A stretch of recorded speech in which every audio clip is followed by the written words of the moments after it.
Hello everyone. आपण समस्ते जानिथिबे जे एई सप्ताहरे आम देशर finance minister Shrimati Nirmala Sitharaman parliament रे बजेट उपस्थापना करिवे 2025-26 फाइनेंशियल ईयर पई। आपण एईटा भी बहुत भल भाबरे जानिथिबे जे वर्तमान आम देशर लोकंक मनरे टैक्स रो परसेंटेज ओ तार रिटर्न रो बेनिफिट अभावरु समस्त मनरे गोटे प्रकार क्षोभ भरी रहिछि, जहाँकि बहु समय सोशल मीडिया रे मध्य देखिया को मिलि थाए। एथिपई आशा करा जाउछि जे हुए तो एथर किछि बहुत मात्रा रे टैक्स रिफॉर्म अणा जाई पारे बजेट 2025-26 रे। 6 दशक पुराना टैक्स एक्ट वर्तमान मध्य आम देश रे चालुछि ओ हमर भारत सरकार वर्तमान मध्य एई एक्ट हिसाब रे ही काम करि चलचंती। तो प्रश्न एठी आसुछि जे एथर किछि टैक्स रिफॉर्म हेबा पई जाउछि कि नाही। ताहले चलंतु एई वीडियो रे मु आपनकु सब डिटेल्स रे कहूछि।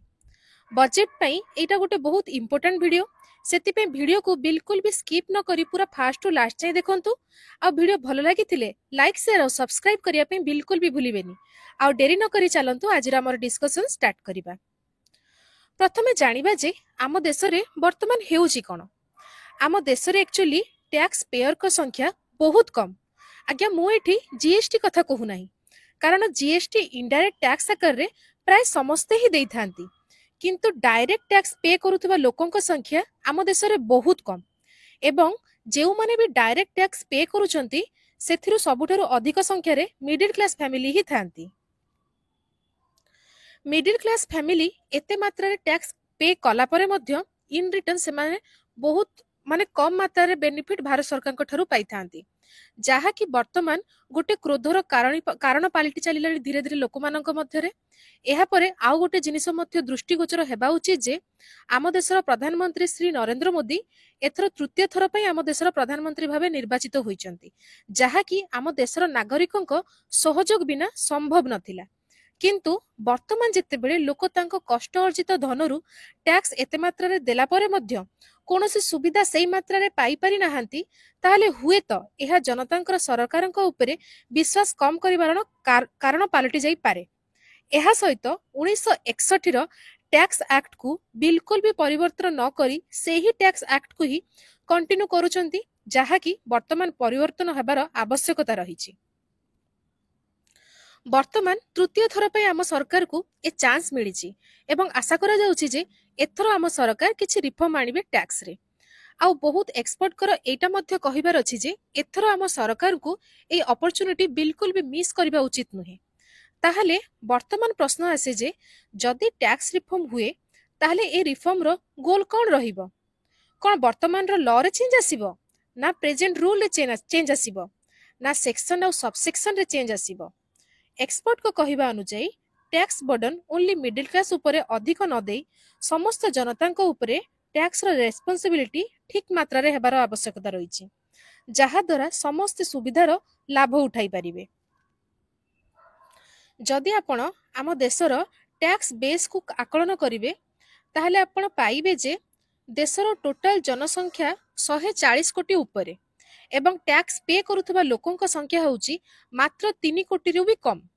ताहले भाभी पारुथिबे ए 3 कोटी लोकों उपरे पूरा देशर टैक्स बर्डन।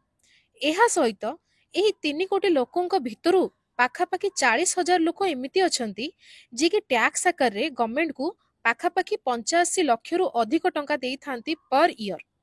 बहु समय एटा मध्य देखा जाय जे एही कोटिपति लोक जे कि 85 लाख भली टैक्स गवर्नमेंट को देई थांती से माने बहु संख्या रे आम देश छाड़ी अलग विकसित देश रे जाई बसबास करूचंती, जहा कि परोक्ष रे आम देश पई ही क्षति। आउ एही भलिया लोक जणे दी जण नुहंती, हजार हजार लोक आम देश छाड़ी चली जाउचंती। एहा सहित आउ गोटे जिनिस देखंतु, संभ्रांत श्रेणीर लोक जे माने टैक्स बहुत अधिक मात्रा रे देउचंती सेमानंक संख्या टैक्स पेयर कर 20% आ बाकी 80% होउचंती मिडिल क्लास। सेही संभ्रांत श्रेणी आम सरकार को टैक्स बर्डन मुकुलिया पई देश छाड़ी चली जानती। कोन पे ना तांको पाखरे ऑप्शन अछि, किंतु मिडिल क्लास लोक पाखरे ऑप्शन अछि कि आज्ञा। सेथि पई मिडिल क्लास आज बहुत किछि आशा करूची गवर्नमेंट थारु ओ अल्प बहुत क्रोध मध्य प्रकाश करूची, कारण मिडिल क्लास पाखरे ना कोनोसी ऑप्शन अछि ना तांको पाखरे कोनोसी सुविधा अछि जोटा कि गवर्नमेंट को ठारु तांको मिलुची। तो ए आउ गोटे क्वेश्चन होची ଆମର ମିଡିଲ କ୍ଲାସ ଉପରେ ପ୍ରତିଟା ଜିନିଷରେ ଟ୍ୟାକ୍ସ ଲାଗୁଛି। ଯେମିତି ଯଦି ଜଣେ ଗାଡି କିଣିଲା ତା ଉପରେ ହାଇ ଟ୍ୟାକ୍ସ, ଯଦି ଜଣେ ଗାଡି ରାସ୍ତାରେ ଚଲାଇଲା ତା ଉପରେ ଟ୍ୟାକ୍ସ, କ୍ୟାପିଟାଲ ଗେନ୍ ହେଲେ ତା ଉପରେ ଟ୍ୟାକ୍ସ, ଆଉ ଯଦି ଷ୍ଟକ୍ ମାର୍କେଟରେ ଯଦି କାହାରି ଲାଭ ହେଲା ତା ଉପରେ ମଧ୍ୟ ଟ୍ୟାକ୍ସ। ଆଉ କିଛି ଦିନ ପୂର୍ବରୁ ପପକର୍ନ ଉପରେ ଟ୍ୟାକ୍ସ ବିଷୟରେ ତ ଆପଣ ନିହାତି ଶୁଣି ହିଁ ଥିବେ ଯେ 3 ପ୍ରକାର ପପକର୍ନ ଭେରାଇଟିରେ 3 ପ୍ରକାରର ଟ୍ୟାକ୍ସ। ଏଇଭଳି ମୁଁ ତ ଆଜ୍ଞା ବହୁତ ଅଳ୍ପ ଟ୍ୟାକ୍ସ କଥା କହୁଛି, ଆହୁରି ବି ବହୁତ ଟ୍ୟାକ୍ସ କଣ୍ଟିନ୍ୟୁଅସଲି ଲାଗୁଛି। ତ ଏ ସବୁ ସମସ୍ୟାର ସମାଧାନ କଣ ହୋଇପାରେ? କିଛି ଏକ୍ସପର୍ଟଙ୍କ ଅନୁଯାୟୀ ପ୍ରଥମତଃ ଟ୍ୟାକ୍ସ ବେସ୍କୁ ବଢାଇବାର ଆବଶ୍ୟକତା ଅଛି, ମାନେ ଟ୍ୟାକ୍ସ ପେୟରଙ୍କ ସଂଖ୍ୟା ବଢାଇବାର ଆବଶ୍ୟକତା ଅଛି। କିନ୍ତୁ ଆମ ଦେଶର ସବୁଠୁ ଗୋଟେ ବଡ ଅସୁବିଧା ଏଥିରେ କଣ କ୍ରିଏଟ ହୁଏ ନା, ଆମ ଦେଶର ମାନେ ଆମ ଦେଶ ହଉଛି ଗୋଟେ କୃଷି ପ୍ରଧାନ ଦେଶ। ତ ଏଥିରେ ବହୁତ ଲୋକ ଅଛନ୍ତି ଯୋଉମାନେ କି କୃଷିରୁ ହିଁ ତାଙ୍କ ନିଜର ଜୀବିକା ଉପାର୍ଜନ କରିଥାନ୍ତି ଏବଂ କୃଷକଙ୍କ ଉପରେ ଟ୍ୟାକ୍ସ ଲଗାଯାଇ ପାରିବ ନାହିଁ। କାହିଁକି ନା ଆପଣ ନିଜେ ହିଁ ଭାବନ୍ତୁ, କୃଷକର ନିଜସ୍ୱ ଇନକମ ହିଁ କେତେ ହିଁ ହେଇଥାଏ ଯେ ସେଥିରୁ ବି ପୁଣି ସେ ଟ୍ୟାକ୍ସ ଦେଇପାରିବେ। ତ କୃଷକଙ୍କ ଉପରେ ଟ୍ୟାକ୍ସ ଲଗାଯାଇ ପାରିବ ନାହିଁ। ତାହେଲେ ସଲ୍ୟୁସନ ସର୍ଟ ଟର୍ମ ପାଇଁ ଏଇଟା ହୋଇପାରେ କି ମିଡିଲ କ୍ଲାସ ଉପରେ ଯେଉଁ ଟ୍ୟାକ୍ସର ପରସେଣ୍ଟେଜ ଲାଗୁଛି ତାକୁ କମାଯାଉ। ଆଉ କିଛି ସ୍ପେକୁଲେସନ ହିସାବରେ ବର୍ତ୍ତମାନ 10 ଲକ୍ଷରୁ କମ ଇନକମ କରୁଥିବା ଲୋକଙ୍କୁ କିଛି ବି ଟ୍ୟାକ୍ସ ଦେବା ପାଇଁ ପଡିବ ନାହିଁ। ଏଇଟା ବର୍ତ୍ତମାନ ଓନ୍ଲି ସ୍ପେକୁଲେସନ। ଆକ୍ଚୁଆଲିରେ କଣ ହେବ ସେଇଟା ବଜେଟ ଆସିଲା ପରେ ହିଁ ଜଣା ପଡିବ। ଏହା ସହିତ ଜିଏସଟିରେ ମଧ୍ୟ ପରିବର୍ତ୍ତନ ହେବାର ଆବଶ୍ୟକତା ଅଛି, ଯାହା ଦ୍ୱାରା ଲୋକ ତାଙ୍କ ଜିନିଷ କିଣିବା ସମୟରେ ମଧ୍ୟ କିଛି କମ ଦାମରେ ଜିନିଷ କିଣିପାରିବେ।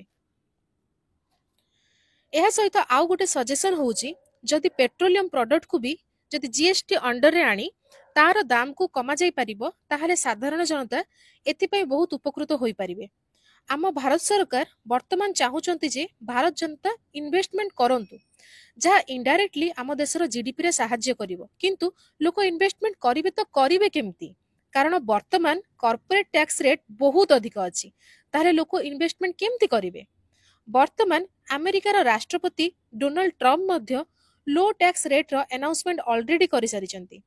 ଯଦି ତାଙ୍କ ସହିତ ଆମ ଦେଶର ମାନେ କମ୍ପିଟିସନ କରିବାକୁ ଆମେ ଯଦି ଚାହୁଁଛୁ, ତାହେଲେ ଆମ ଦେଶର ମଧ୍ୟ ଟ୍ୟାକ୍ସ ରେଟ୍ କମ କରିବାର ବହୁତ ଆବଶ୍ୟକତା ଅଛି।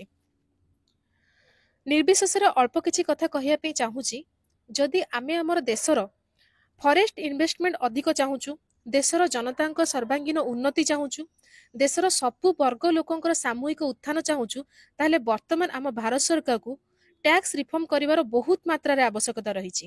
ଆଶା କରୁଛି ଭିଡିଓଟି ଆପଣଙ୍କୁ ଭଲ ଲାଗିଥିବ। ଭିଡିଓ ଯଦି ଭଲ ଲାଗିଛି ତାହେଲେ ଲାଇକ୍, ସେୟାର ଓ ସବସ୍କ୍ରାଇବ କରିବା ପାଇଁ ବିଲକୁଲ ବି ଭୁଲିବେନି। ଦେଖା ହେବା ନେକ୍ସଟ ଭିଡିଓରେ।